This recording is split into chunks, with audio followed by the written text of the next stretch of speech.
के कहानिया सच जना बहु जनवा जवन कहे मन बतिया नहीं माना बहु जनवा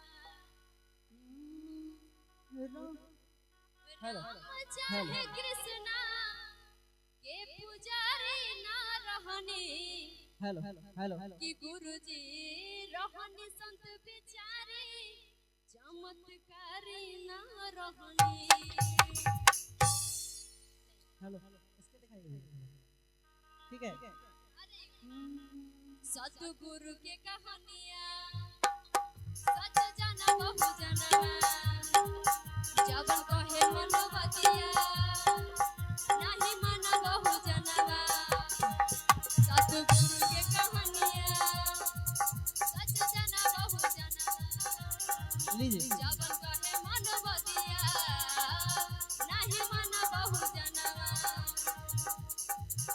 राम चाहे कृष्णा के पुजारी ना रहनी गुरुजी रहनी संत बिचारी चमत्कारी ना रहनी कि बाबा रहल संत बिचारी चमत्कारी ना रहनी।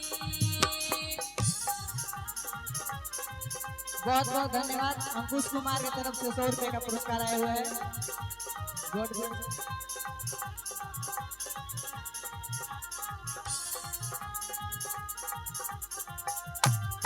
एक बार जोरदार ताली से स्वागत कीजिए।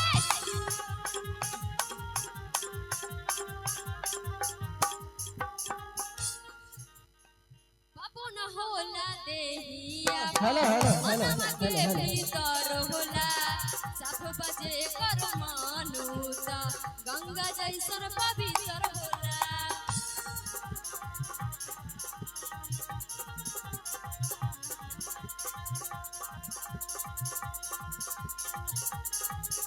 कहने का मतलब यह है कि गंगा या तीर्थ धाम से कुछ भी कहीं जाने से, कुछ नहाने धोने से, किसी गंगा नदी में कहीं भी किसी का पाप नहीं धुलता है, क्योंकि पाप जो होता है वो इंसान के मन में होता है, ना कि उसके शरीर पे होता है। पाप न होला देहिया को मनवा के भीतर होला सब बजे कर मानुता गंगा जैसन पवित्र होला।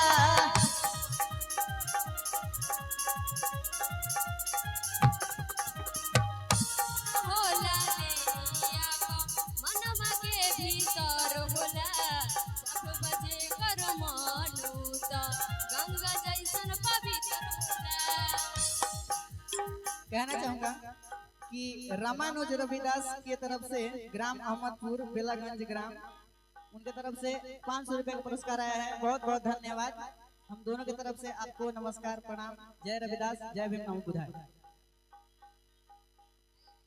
पाप न होला देहिया को मनवा के भीतर होला सब बजे कर मानू तो गंगा जैसन पवित्र होला।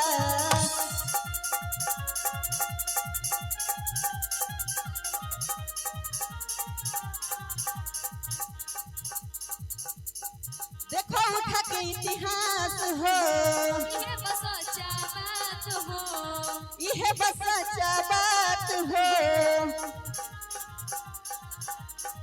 देखो उठा के इतिहास हो यह बस सच्चा बात हो। जाति नहीं पूजो पूज ज्ञानी ऊ कहनी गुरुजी रहनी संत बिचारी चमत्कारी ना रहनी। जय रविदास, एक बार बोलिए जय रविदास। आप लोग हाथ उठा दिया, आप लोग सब लोग थोड़ा अपने छोटे भाई के लिए हाथ उठा दीजिए, बोल दीजिए जय भीम, जय रविदास बोलिए। संत गुरु सुखमणि महाराज की जय हो, जय हो।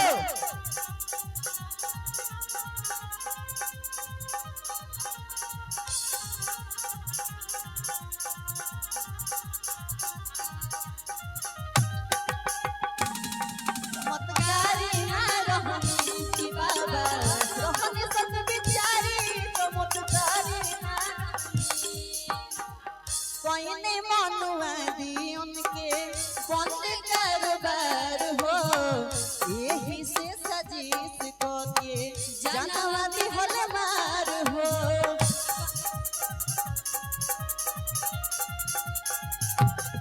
कहीं मनवादियन के बंद कारोबार हो यही से साजिश करके जानवा दिहल मार हो जात पात के खिलाफ हो पहले रहले आजाद हो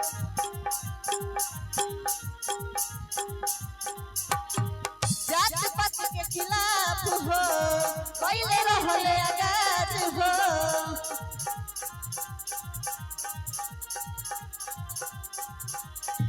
राजमणि से अंजलि कहे दुनिया के सहने राजू मन से कहले सही दुनिया के जहनी गुरुजी राजमणि से अंजलि कहे दुनिया के सहने की गुरुजी रहन सत बिचारी चमत्कारी न रहने की बाबा रहन सत बिचारे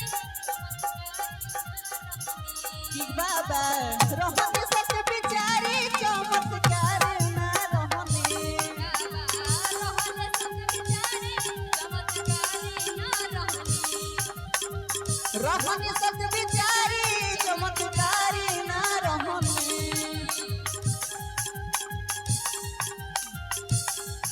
जय रविदास बोलिए एक बार प्यार से बोलिए सभी लोग हाथ उठा दीजिए एक बार प्लीज उठा दीजिए भैया लोग एक बार बोल दीजिए थोड़ा हम लोग का हौसला बढ़ता है ताली बजाइए खोल के और बोल रहे हैं कि इसी बात को मानिएगा इसी विचारधारा को मानिएगा और कुछ नहीं मानना है बाबा हमारे जो थे संत विचारी थे कोई चमत्कारी नहीं थे इनकी पूजा करना है इनकी बातों को मानना है और अपने समाज को आगे बढ़ाना है ज्यादा और कुछ नहीं कहेंगे सिर्फ मैं एक लाइन कहना चाहूंगा एक मेरा गाना है जो मैंने गाया है जो यूट्यूब चैनल पे अवेलेबल है उसमें